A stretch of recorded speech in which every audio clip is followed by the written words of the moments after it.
I think we're live. Hold on real quick. Let's find out. We're going to do some Spelljammer stuff today, folks. Hold on tight while I check my channel and see if we're live. I'm going to do some social media boost, and then we'll get to work. So, mic check, 1, 2, 3, and then we'll get to work. Yep, that sounds fantastic. Great. So, let's drop that volume back down to nothing so it doesn't get in the way of a conversation. I'm going to grab the link here and do the social media posts real quick. Let me just do a walkthrough with you guys here real quick about who and what I am. My name is Theurgy. What's up? I create role-playing games. I illustrate them. I publish them online. And, you know, I've been a D&D enthusiast since 1987. I think the original box set for Spelljammer came out, I want to say in 92. I remember getting it at B. Dalton's. That was awesome. And let's see. I've been a freelance illustrator since 1999, and I've been creating content on the DMsGuild since 2017. In March of 2024, earlier in the year, if you're here in time space with me here now, earlier this year, March 2024, we created the Spelljammer Combat Exploration supplement that you're looking at the book cover of right now.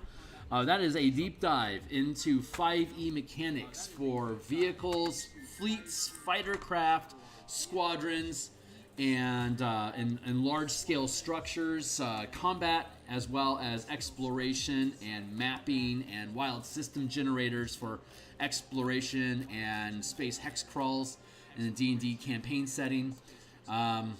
It was created for 2014. We want to update it for the 2024 rules.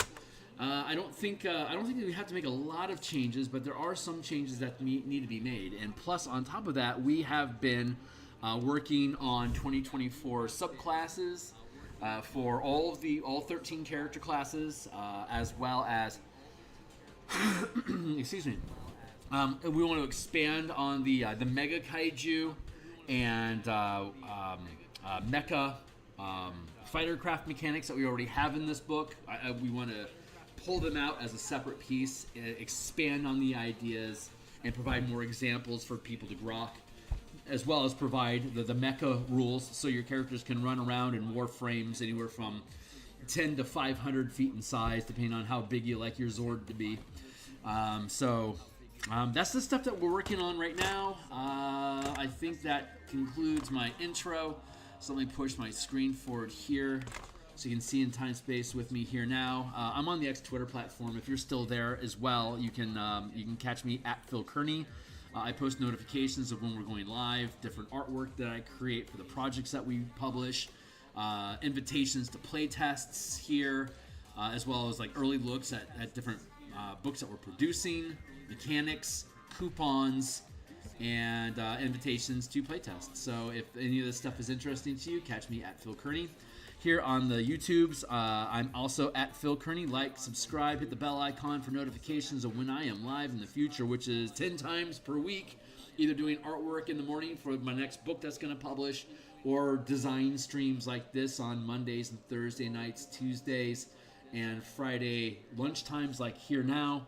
And then I have a Saturday brunch. I'm trying to fire up a Mega Dungeon playtest campaign for the Martial Powers Color Mana system from level 3 to 10. It's a Mega Dungeon, old school Beckney style of just endless levels of increasingly dangerous monsters that you can mow through using mana effects to destroy your enemies, loot treasure, rinse, repeat for fun and games. If you're interested in that, you can join my Discord. We have the notification for the sign up is here. Discord community in general. If you want to support me on Patreon, thanks. And you can do so here. Here's the Twitter. And here's a shitload of books that I've made. So you can check these things out if you want on the DMsGuild. And thanks for checking it all out. So let's see. Let's go to our orbital campaign stuff. Here's the Eberron Spelljammer orbital campaign that we've been running. That's also using the Guilds and Kingdoms mechanics that we developed about. We started working on it 2 years ago, and we're currently still play testing it with my home table right now. It's what I guess you could say is a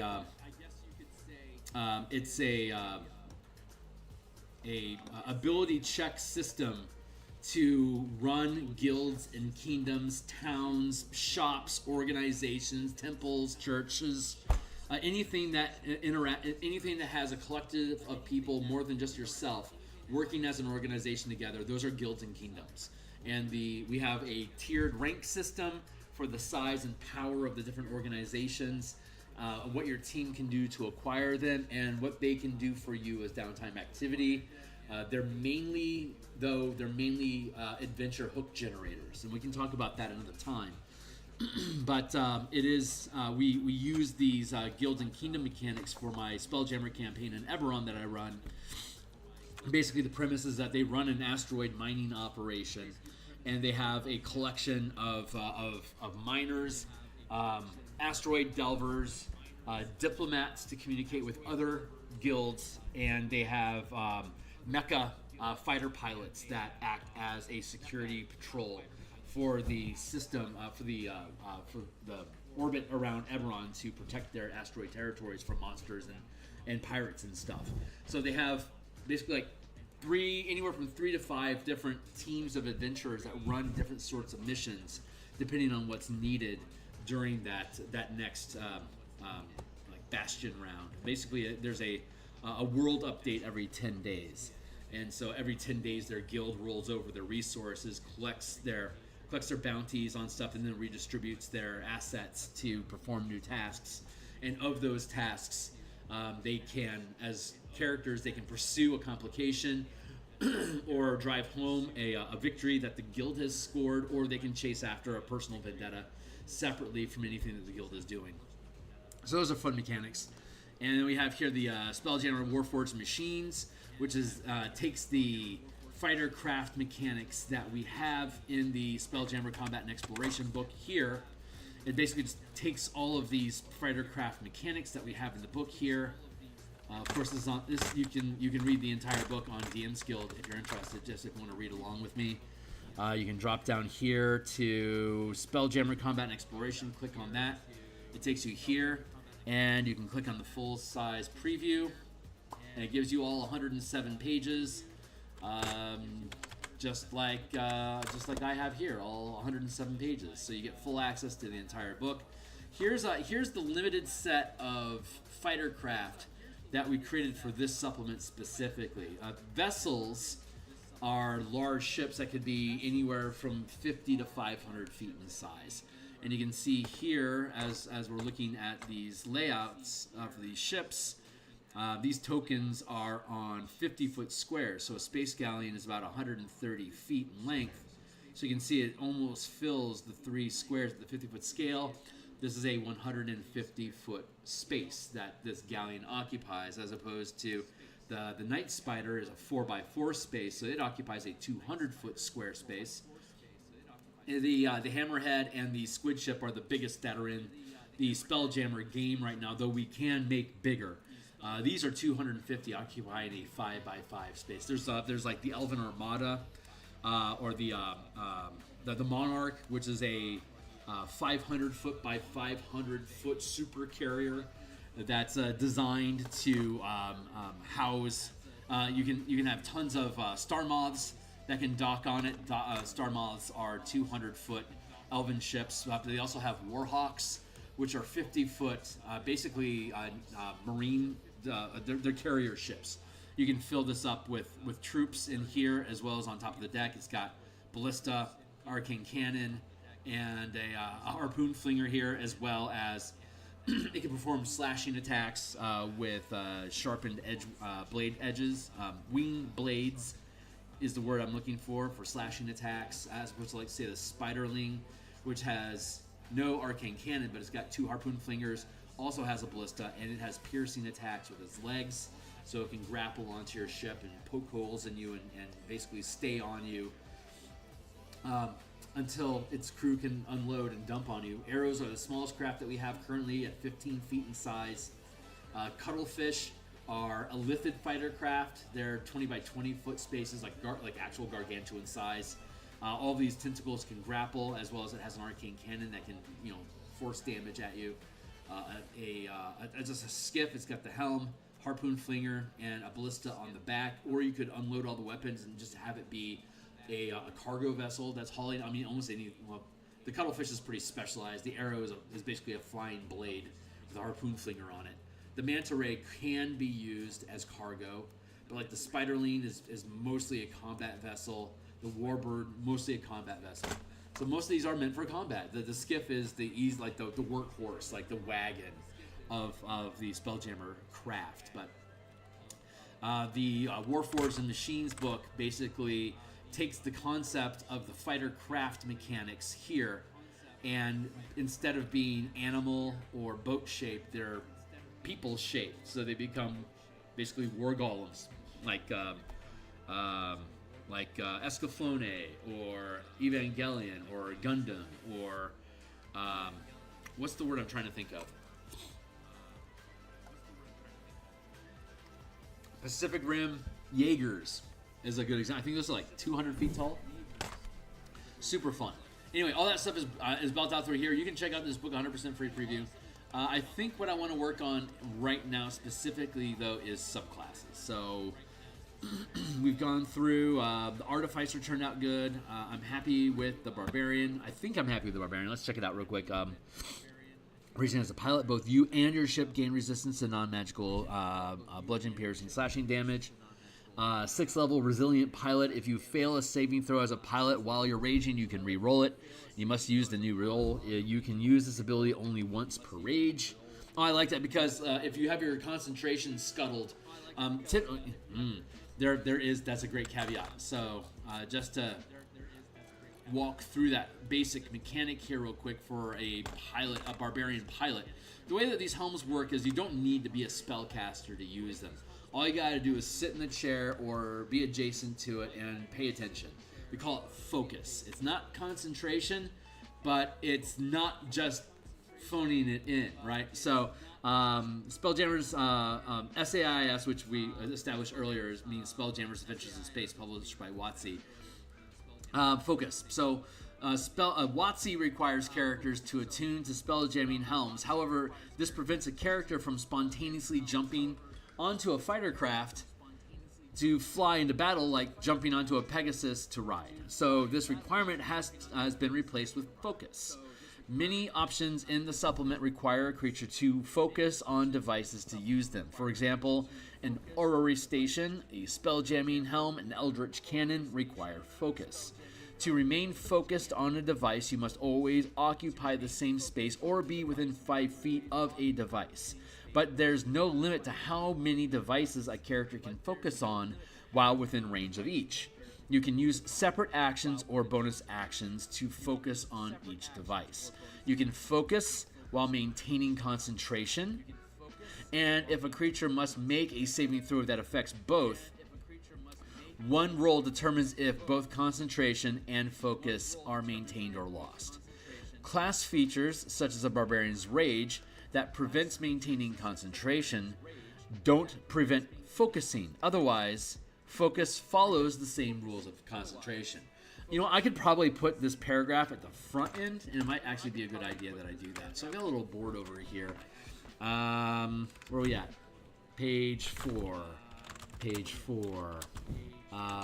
Move focus equals concentration to the front of focus sidebar. So this establishes that focus works like concentration, but you can sustain it on multiple objects, and it isn't concentration. It just works similar to it. So that's a loophole, because the feature doesn't have the same name, it doesn't affect the class. So a barbarian can't maintain concentration, but focus is a different thing, so you don't have to worry about breaking that rule. A barbarian can have intense focus while raging. It makes sense. That's what the Zealot was all about. So anyway, we've established that we can maintain concentration, but you can lose it just like concentration. If you take damage or you're otherwise disrupted while piloting, you can lose focus on all your machinery, and then you have to regain focus before you can start piloting again. So, resilient pilot. If you fail a saving throw as a pilot while you're raging, you can re-roll it, and you must use the new result. You can use this ability only once per rage. So you pop another rage, you can refresh the ability to re-roll a saving throw. Not bad. Frenzied attack, 10. When you take the attack action as a pilot while you're raging, you can make an additional melee weapon attack. Frenzied attack, do I like that? When you take the attack action as a pilot while you're raging, you can make an additional ship melee attack. Normally, a barbarian would be able to use 2 attacks while piloting because you have 2 attacks per round, but this is granting you an extra one. And it's kind of borrowing different pieces of different classes, so that's not bad. This is a really good mecha pilot subclass because you're getting more object interaction happening each round. So I like that. Unwavering focus. When you make a saving throw as a pilot to remain focused or to avoid inertia shock while raging, you roll with advantage, and that just stacks on top of the resilient pilot. So the unwavering focus is you're going to make a saving throw while you are raging as a pilot. You can re-roll if you fail the save, and whenever you make a saving throw, you can roll with advantage. So that's really good. So this guy's going to be really rock solid. Bard, I think we built out the Bard exceptional leadership. When you make a command check, that can use your inspiration. You can when you make a command check, you can use your inspiration die instead of your command die, which is typically a die larger than usual. For example, a 3rd level Bard in the Call of War can roll 1d6 instead of when making a command check, not College of War, College of Command.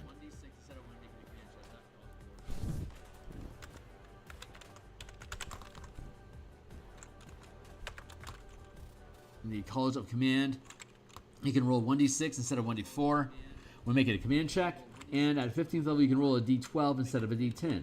Using this feature doesn't expend any inspiration die. That's just like what we now see in the Dancer, the College of Dance, that you can use your damage, you can use your initiative inspiration die as a damage die, but here we're using it for a proficiency die.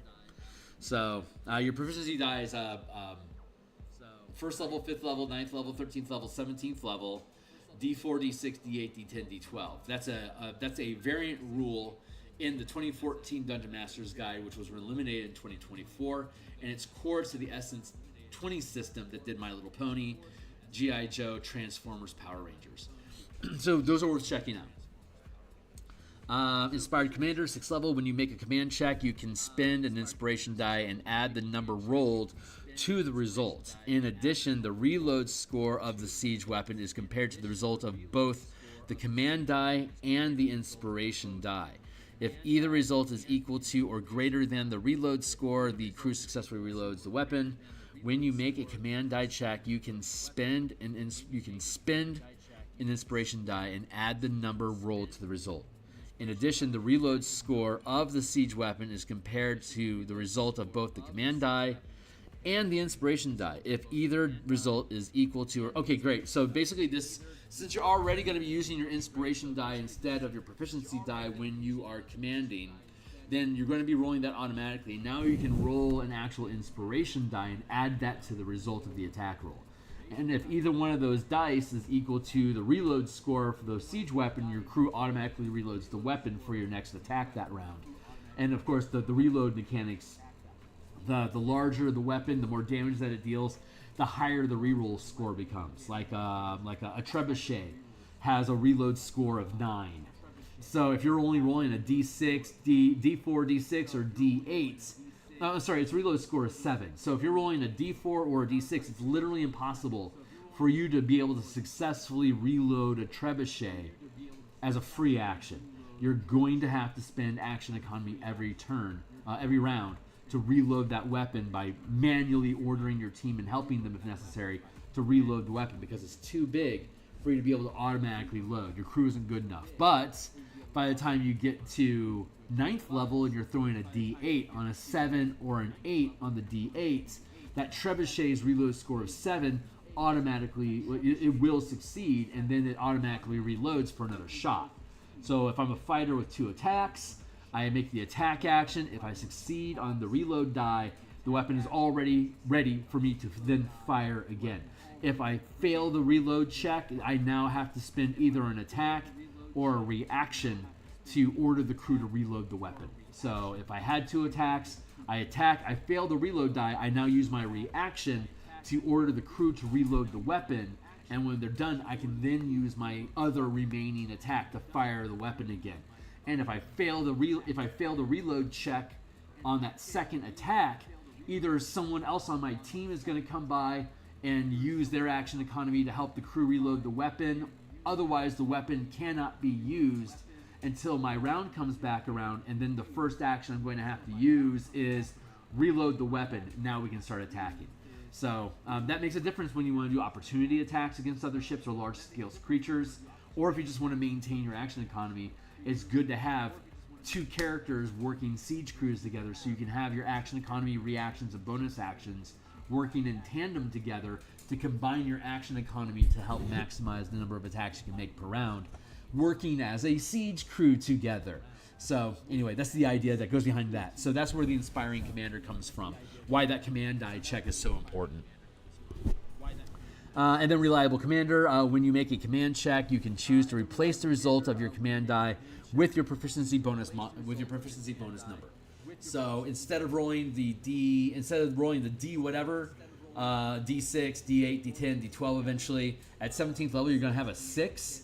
So as long as the reloads, like for example, a Mangonel has a reload score of 5 with an untrained, with like basically a basic crew. Reliable commands means that you'll always be able to get the team to successfully reload that weapon regardless of the die roll. There you go. Because your proficiency bonus at, like, say, 17th level is, like, well, at 14th level it's plus 5. So a Mangonel with a reload of 5, you will always be able to successfully reload a Mangonel. There you go. So Fighter, the Fighter Pilot, very basic title. When you take this archetype to become proficient in piloting and the perception skill, good point. Bonus proficiency. Ship weapon masteries. Your combat prowess extends to your skills as a pilot. You can use any weapon masteries you know with the appropriate weapons wielded while piloting a Titan.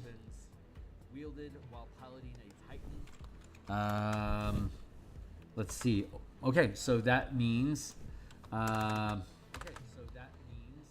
that we need to...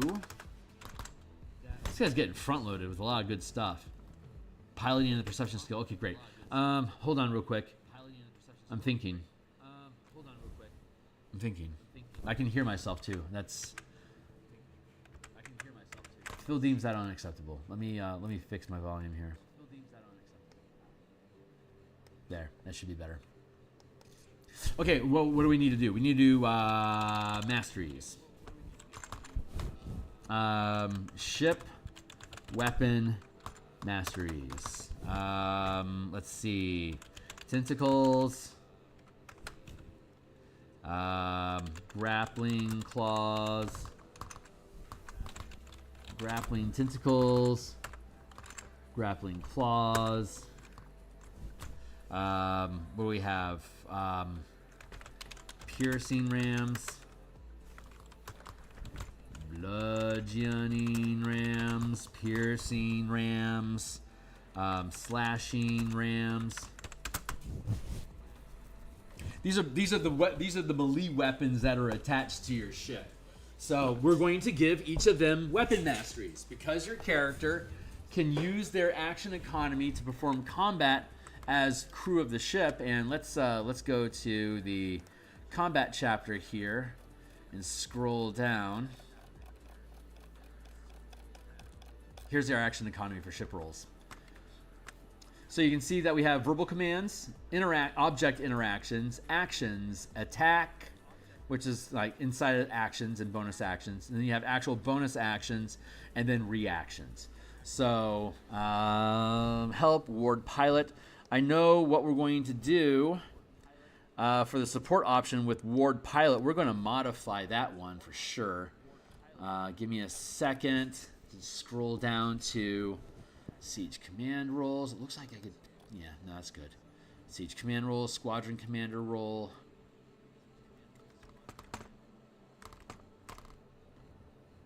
Ship support. Oh, I do have space. Oh, that's fucking perfect. So what page is this? This is page 27. Page 27. Ward pilot.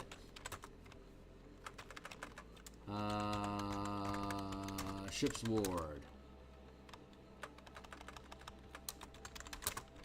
Ship ward.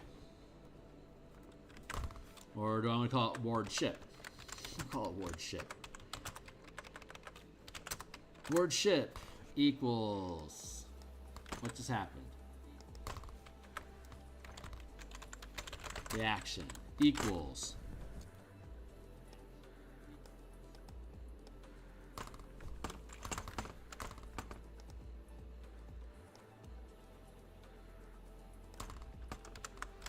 Copy.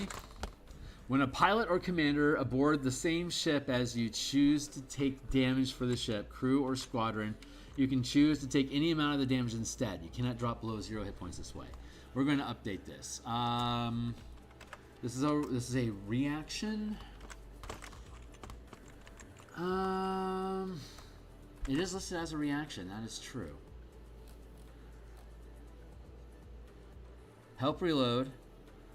Ward pilot. Yeah. We'll do that. We're gonna stick with that.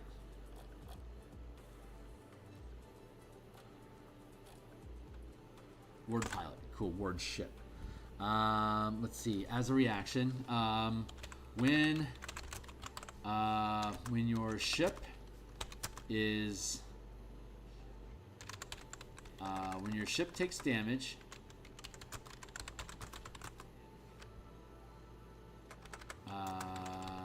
trigger when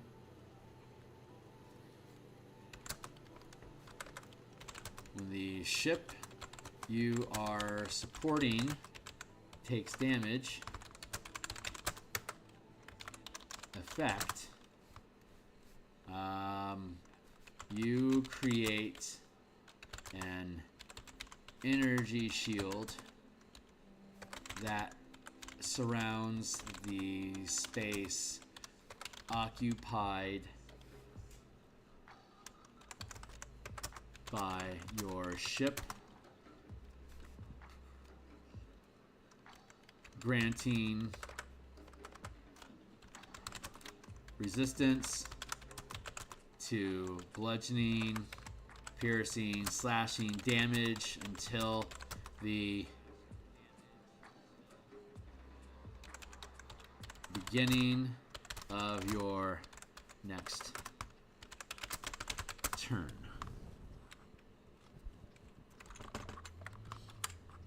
You create an energy shield that you create a magical ward, a temporary magical ward granting around the ship you are supporting. You create a temporary magical shield, a magical ward around the ship you are supporting.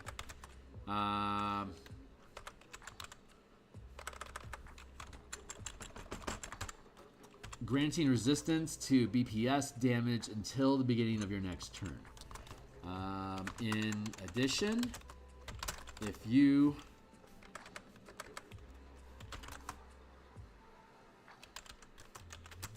are not piloting,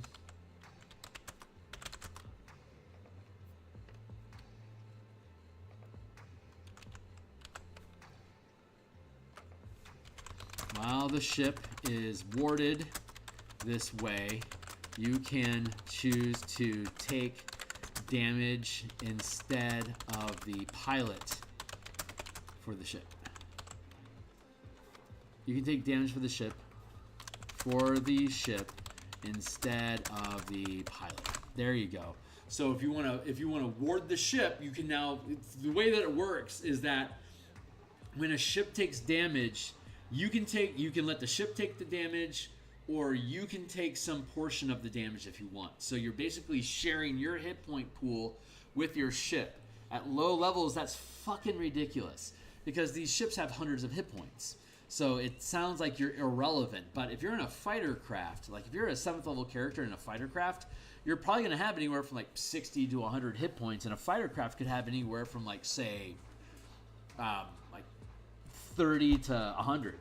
So you actually make a significant difference in fighter craft combat. And when you start doing things like adding a ward or different damage reduction effects to the ship, so that if like 50 damage is incoming, you trim off your damage reduction, so maybe it gets trimmed down to 30 damage. And now it's like, well, my ship has 200 hit points, it could take 30 points.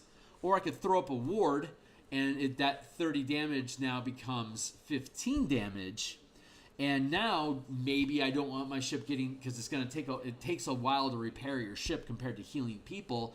I'm just going to take the 15 damage on behalf of the ship, and my Twilight Druid, or my Twilight Cleric's just going to slap me with some more temporary hit points so that I can just shrug that off. These means of combining your character's action economy and resources with the ship's resources, you can make much better use of your character's combat abilities at these larger scales. Like, you can use your healing to protect your ship from being destroyed, and so can the enemy. So that creates fun little interactions for you to make your characters operate together on one ship, as though you're all sharing the same body, with both melee and ranged attacks, where the entire team is able to pool their action economy and then divide it up amongst different tasks each round. When it's your turn, you can just contribute your action economy to somebody else's activity, and you're just helping them do it. Or you could have your own goals. I could be grappling somebody on the deck of the ship while issuing a command to the siege crew to fire at that fucking ship over there while I grapple its captain. Like, you can break up your action economy that way. It's a lot of fun. So anyway, Bob's your uncle. That's the revision that we're going to make the ward ship, and by God's grace, we just added an art blurble down here in the corner. So I have plenty of space for me to add this text in and fill this space without disrupting anything. That is honestly pretty miraculous. But that was a quick crash course in action in how the shielding works. So let's see. We got ship weapon masteries. I'm going to put this in dark blot.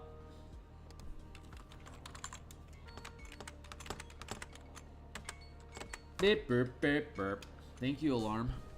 Grappling tentacles, grappling claws, bludgeoning rams, piercing rams, slashing rams, eldritch cannon, and then we have ballistas, mangonels, trebuchets,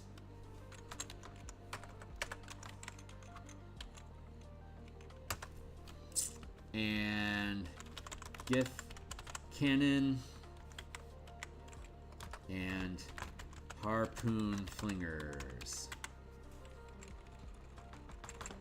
For those that have been tagging in for the martial power system that we've been developing here on screen, you know that I like all my books to be able to curve and work together. So we're putting in the groundwork here to establish the ship weapon masteries, so that when you're using the martial power system and you gain combat masteries you're proficient with, you can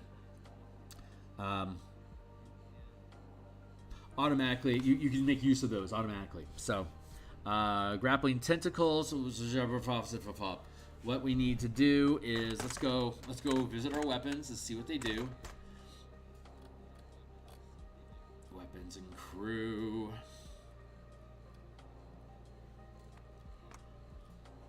Here we go. Ship melee weapons. Let's go grappling tentacle, grappling claws. Next thing we want to do is go to I'm going to extract this from the folder here. Fold that up. Let's go over here to martial power system and look at our subclass. Look at our our combat mastery options. There we go. We have 13 of them. So let's see. What makes sense? If you miss an attack, deal ability modifier and weapon damage. If you miss an attack, deal ability modifier in weapon damage. Let's see.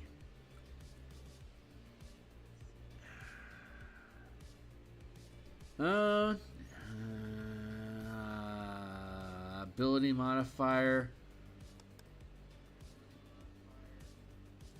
Let's go with Graze feels like a slashing ram. So let's go with weapon and mastery.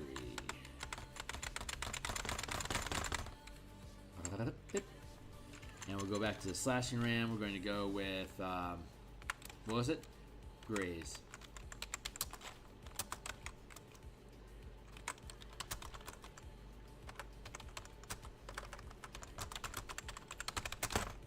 If you miss an attack, deal minimum damage.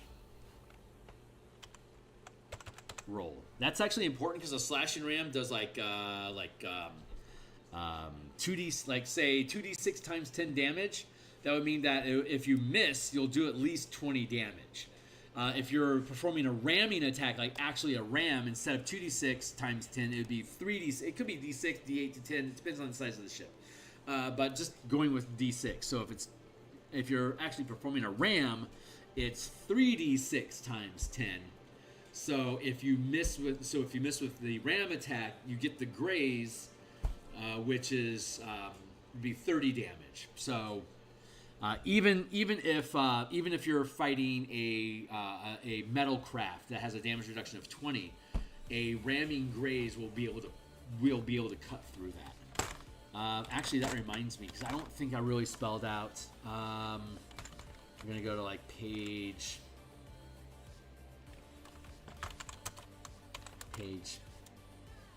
7.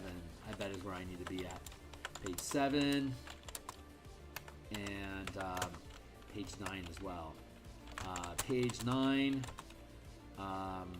talk about submersible vessels like turtle ship.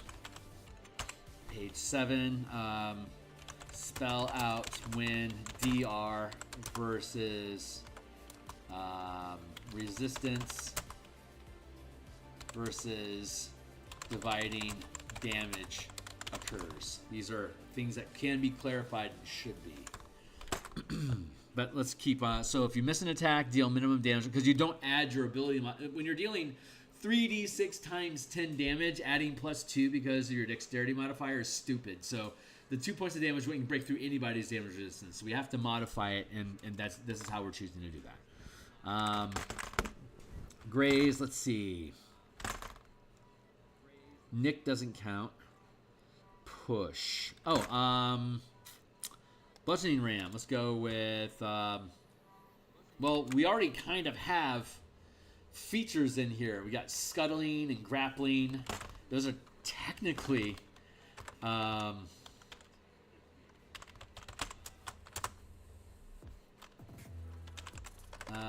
when you hit. Oh, that's with a ram attack, though. Like, if I actually perform the ram action, I can scuttle. But if I just hit with a normal ram attack, maybe I can push.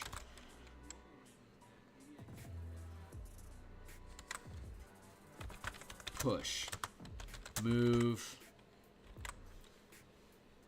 Target equal or smaller in size away up to 2 squares. 50.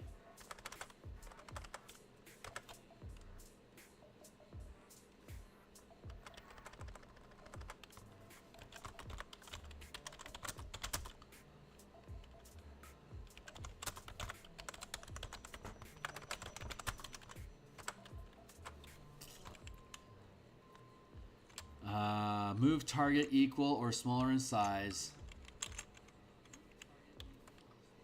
Up to 10 or 100 feet.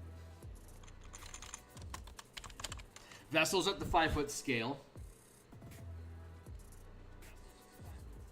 So yeah, craft are at the 5-foot scale. Vessels are at the 50-foot scale. So when a vessel hits you with a bludgeoning ram, it's going to push you 100 feet.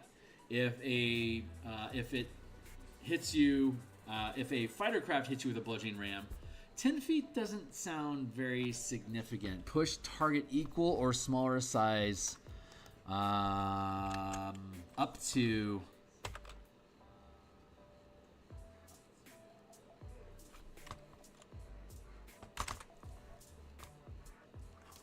50. I like that. 50 or 500 feet. That sounds pretty significant. I like that. Piercing Ram. What do we got going on here? Piercing Ram is, let's see.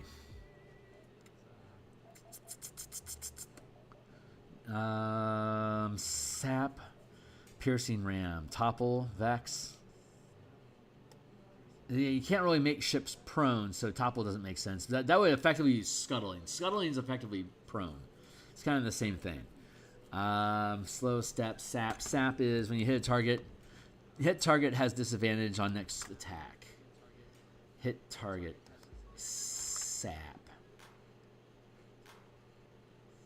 What's sap?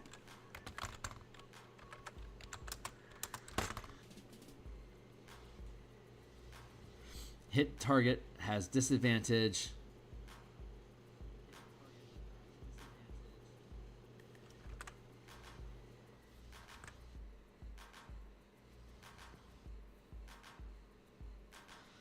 Vex. You gain advantage on the next attack against the same target you hit. Arcane Cannon should have Vex. Oh, yeah, for sure. Vex.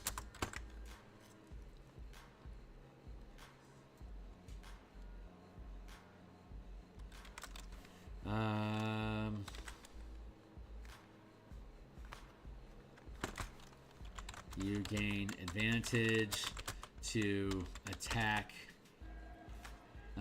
Vex. When you hit a target, you have advantage to attack again before end of next turn. Ballistas, piercing damage. I feel like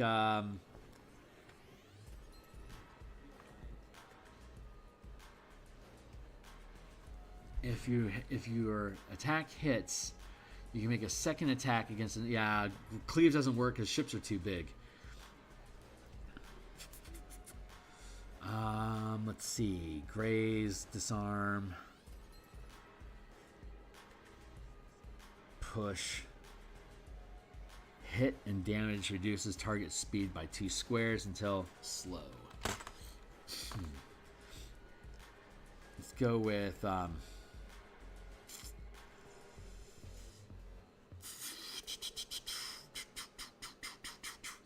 tricky stuff. This is tricky stuff. Grappling automatically happens.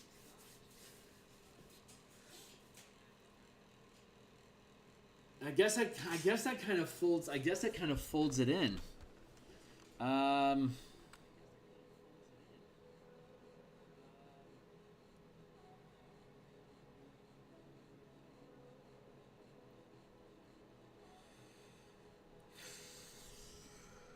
Push, graze, vex, sap. What does sap do again? Target is target pilot.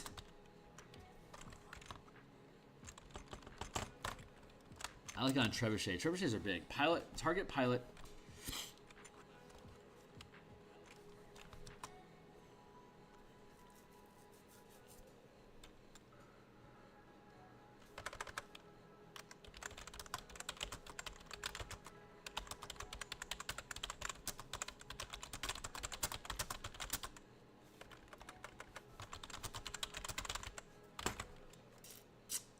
Hit target has disadvantage on next attack before start of your next turn.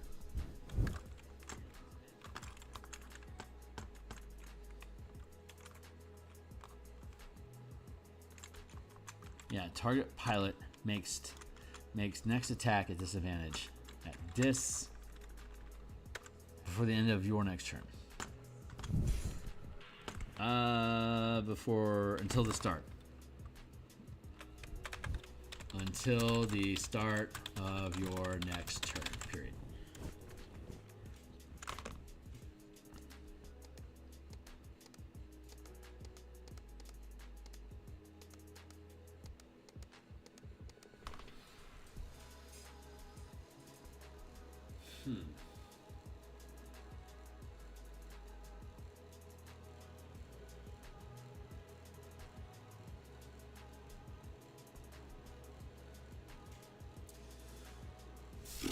Hold on. How does the grappling work currently?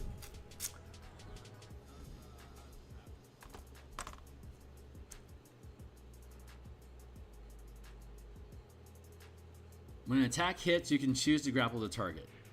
As a bonus action, a grappling claw can deal the listed bludgeoning damage to a grappled target.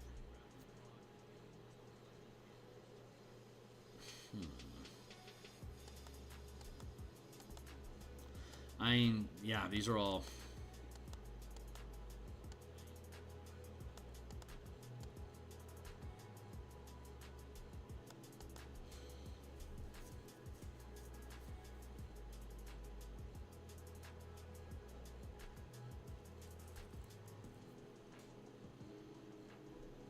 I feel like that doesn't... This has the grappling attack and crushing grip. And grappling attack and crushing grip.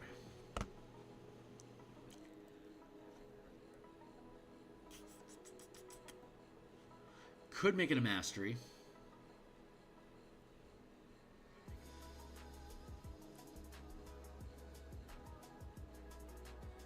We could make that. We could make these masteries, and just have grappling be its own action, because grappling, pushing, tripping, those are their own actions. And if we were to introduce these as masteries, then you would have to specifically train in those masteries to be able to make the grappling attack with the weapon. But if you hit with the, if you succeed with a grappling attack, you can automatically deal the bludgeoning damage for the weapon. Kind of like that. Where are we at? Page 30. It's not a bad idea. It's taking away from, but it's decent design. Page 30. Grappling weapons. Make attack action to grapple, but no damage automatically. Unless bonus action to do so. Introduce grappling mastery that allows to grapple.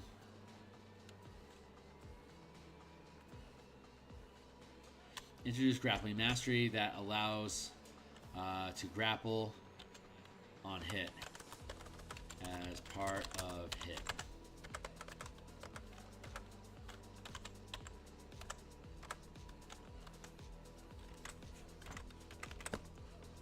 So if we did that,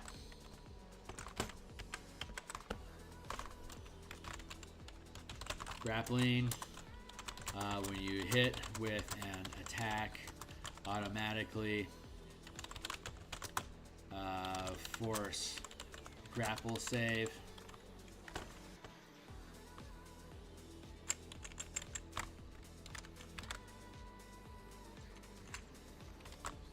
Piercing Ram is also, well, Piercing Ram only works that way if you're performing the ram attack itself. That's a special feature of that is part of Ram.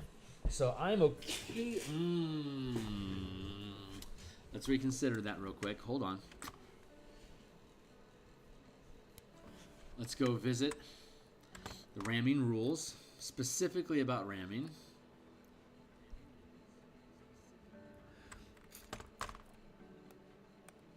When a pilot hits with a ram attack using a piercing ram, roll the weapon damage dice twice and add them together. In addition, you can choose to automatically grapple the target as part of the attack by impaling it.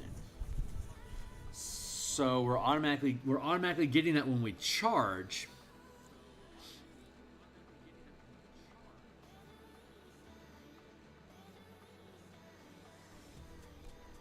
Grappling does triple damage instead of double damage, but has no other mastery otherwise. But we just gave it graze.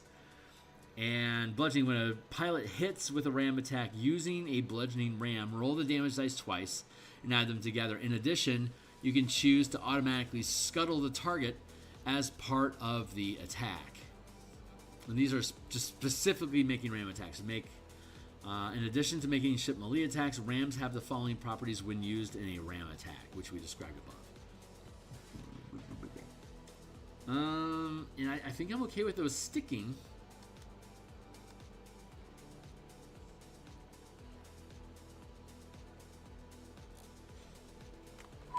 All right.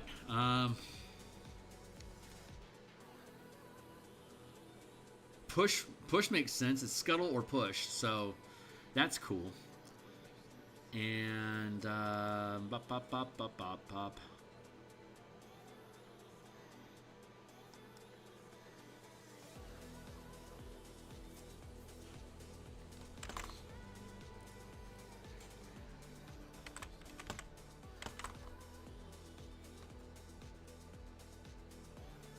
Target makes a con save or cannot make opportunity attacks until the end. Let's slow.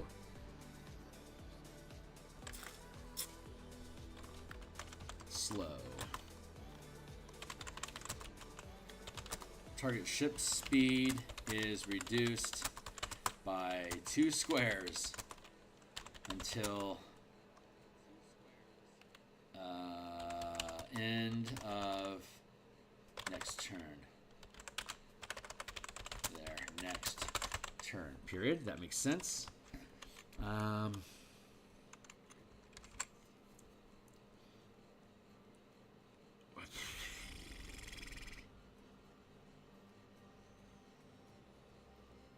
Yeah, let's give them grappling too. I think that just makes sense. Fine, we're loading up heavy on the grapples, but they are all 3 of those are intended specifically to grapple. So I think I'm okay with that. Target ship slowed. Trebuchet sap. Target makes pilot makes next attack at disadvantage. Target. Oh, let's do that. Target makes pilot checks at disadvantage until start of next turn.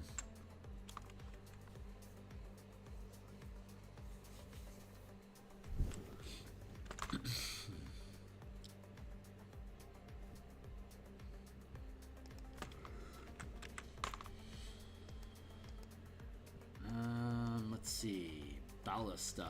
What are we going to do cool with Ballista?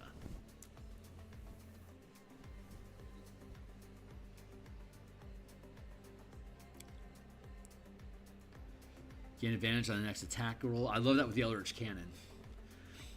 Disarm, no. Cleave, no. Addle, no. Graze, no.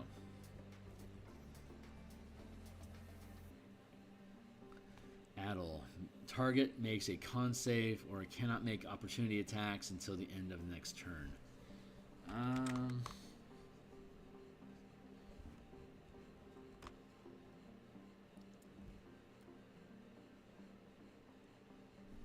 We're gonna give Ballista push as well.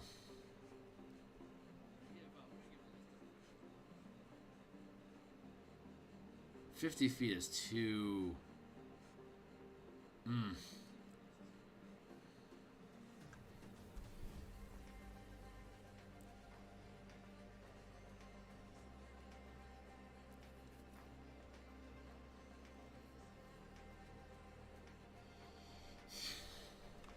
Target pilot makes a disadvantage. Slow.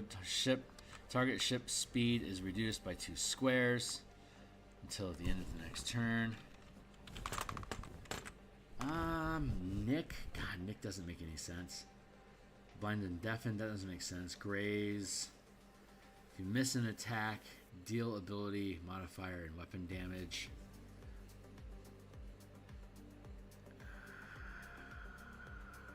cleave. If your attack hits, you can make a second attack against another target. No, yeah, cleave makes 0 sense in this world. Addle is okay. Graze fine. Impair. Target makes a Constitution saving throw, or is no, that doesn't make any sense.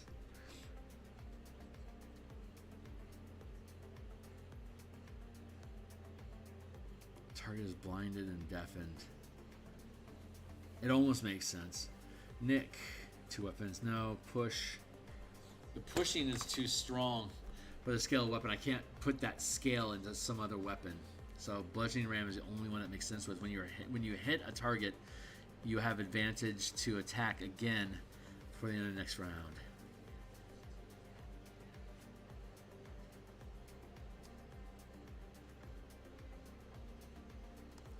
Let's put that on.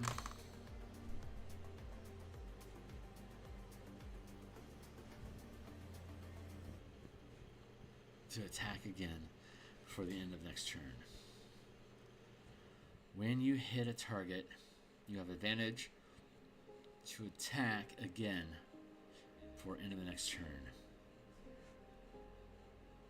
Ballista, Mangonel. Let's put that on the Harpoon Slinger. That sounds like fun. Topple, damn shame about Topple. Slow. Target ship speed is reduced by 2 squares until the end of their next turn.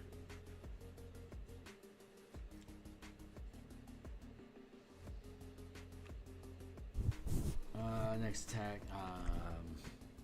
Trebuchet saps. God, Ballista, Mangonel, they're so basic.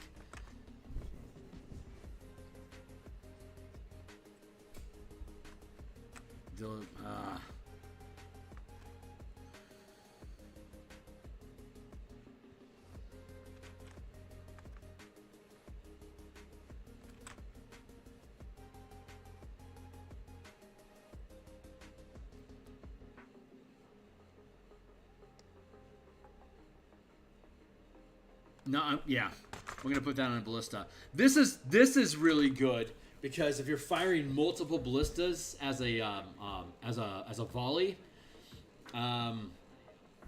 that's actually a really good point. Let's put an asterisk next to that if I can find where my damn mouse went. There, mastery.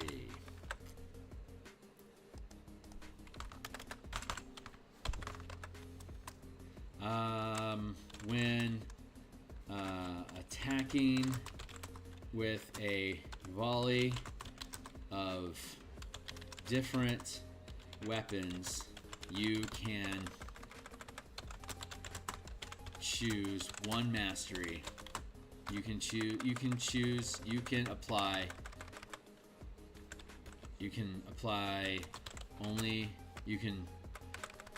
use only one mastery. There.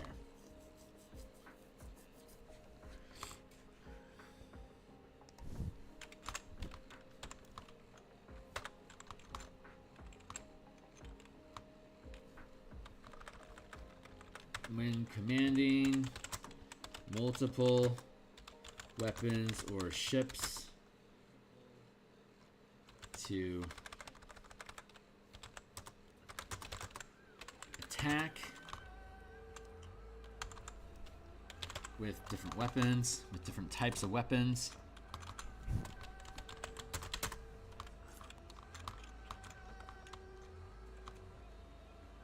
You can choose only one mastery.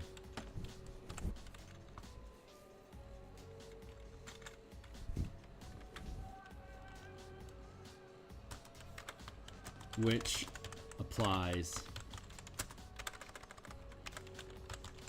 to all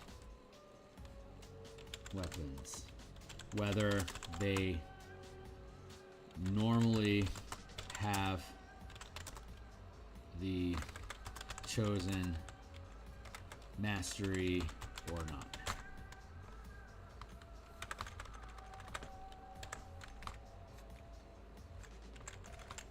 Whether or not, Like, for example, if I'm going to fire a Mangonel and 2 Ballistae in as a volley, I don't know what Mangonel's mastery is yet, but assuming it's something that's not Gray's, if I then chose to use the Gray's mastery, it then becomes, if you miss with an attack, deal minimum damage roll. Mangonel is a d6 times 10, Ballista is a d4 times 10, 2 Ballistas is 2d4 times 10, so 2d4 plus d6 times 10, that's 1, 2, 3 dice. I'm going, with that volley of 3 weapons, I'm going to deal a minimum of 30 damage. So if I were to choose the Gray's mastery for this cluster of weapons that I'm firing as a volley together, I could use the Gray's property, which means I want, like, if I had a Trebuchet and 2 Ballistas working together, I could choose to sap, but then I can't graze because I'm already chosen for that cluster to sap. Target makes pilot checks at disadvantage until the start of next. That's actually a really great. Sap is that's because you use your piloting check to attack, and you use your piloting check to escape, to open space to escape in pursuit, to evade pursuit. There you are. That's the word. So I just one more thing, one more thing, and then I think we'll be done for the day. Actually, how are we on time? I think yeah, we just hit an hour. So let's see if I can find a mastery real quick for Ballista, and then we'll for Mangonel, and then we'll stop for the day, and we're gonna come back and we'll probably continue doing. We're gonna start doing Spelljammer stuff and Color Magic stuff. We're gonna start bouncing back and forth between the two, and just because I want to keep the energy moving. And I need to get playtesting on the MTG stuff before I really keep moving forward with it any further. We're doing pretty good on that. So Spelljammer is the next natural place for us to be able to build out design stuff. I tell you what, man, once this Eberron adventure is done, there's just going to be a floodgate of stuff being done. It's going to open. I think 2025 is going to be a really sick year. Really freaking sick year for Phil. Looking forward to it. Hope you're there with me. Grays, if you missed, yeah, we saw that. Nick doesn't work because it doesn't. You gain advantage on the next attack against the same target. Slow, you hit, and damage reduces target speed by 10 feet.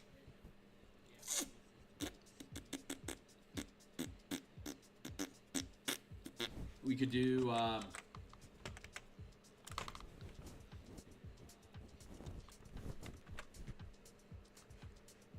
we can do slow with 1 square for the Mangonel, and it's 2 squares for the gift cannon.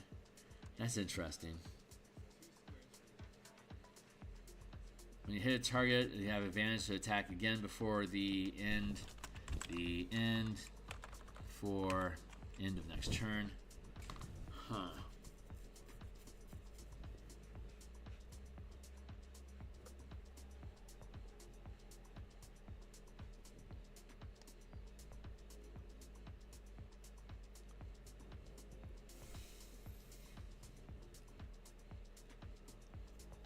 I'm thinking slow sap. Let's move sap to Mangonel.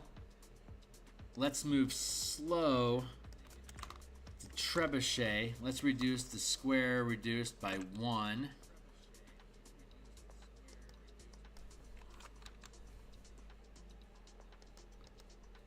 Gift cannon is going to take push.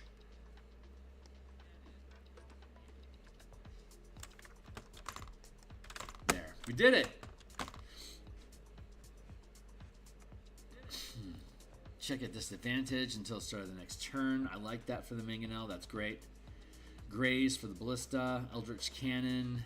When you hit a target, you have advantage to attack again. Vex, Harpoon Flinger, same thing. When you hit a target with advantage, attack again. Push, 1 square. That's slow by 1 square. Push, move target equal or smaller in size up to 50 feet for the craft, 500 feet for a vessel.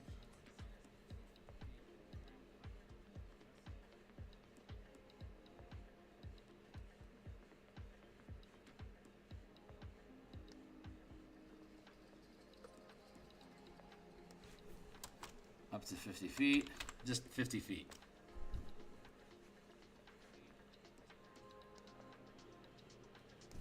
50 feet's a lot for a craft, but they're small, so it should feel like a lot. Vessels are much bigger. They aren't going to get moved a lot, but it does move them. And you can get hit multiple times. You can get pushed a lot. But reloading the weapons isn't so easy.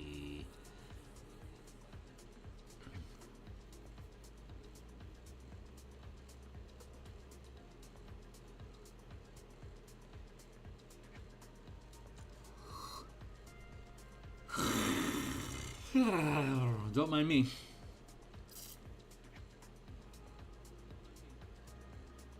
When commanding multiple weapons or ships to fire to attack with different types of weapons, you can choose only one. You can choose only one.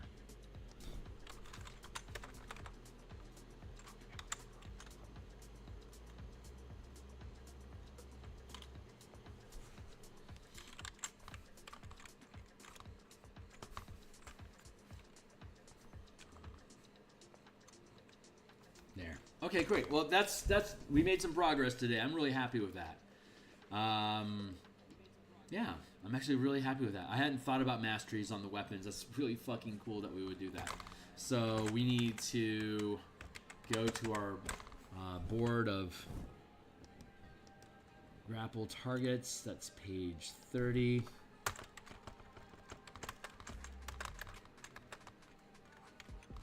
There. Got some work cut out for us, but I think we're going to be able to figure it out. I think, yeah, we're just going to keep, yeah, I'm happy with this for now. So I'm going to go ahead and cut that off there. Let's take this and drop it back into our orbital document here. And let's close this up here real quick. Again, this is available on DMsGuild. You are most welcome to go check it out. If you think it's cool, consider buying it. And all the books are listed here on my... down here and below, Spelljammer Combat and Exploration in particular, and then here's a slew of other books that you can check out. I will be back again tomorrow morning to continue working on the Eberron artwork for the adventure that we'll be publishing on DMsGuild, and then that'll be Wednesday. So on Thursday we'll be back on in the morning to work on more Eberron art, and then Thursday night we'll be back on. Probably working on MTG stuff, maybe Spelljammer. I don't know what we're going to work on. Whatever I want. And then on Friday, we'll be back doing Eberron stuff in the morning, and then more design at lunchtime. And then Saturday, if we're not playtesting on Saturday, I'll be back on stream for a few hours. And I don't know what we're going to do. Maybe we'll do Spelljammer stuff. Maybe we'll do another level of the Mega Dungeon. We'll see where it goes. So... but that's it for now, guys. I will see you guys tomorrow morning, I hope. If you think this stuff is cool, I would love for you to like and subscribe and stick around. Drop into the comments when you catch me live in the future. Hit me down on Discord. Would love to have you participate in the playtest if you're interested. Drop a line. Say hey. Love to hear from you. Thanks a lot.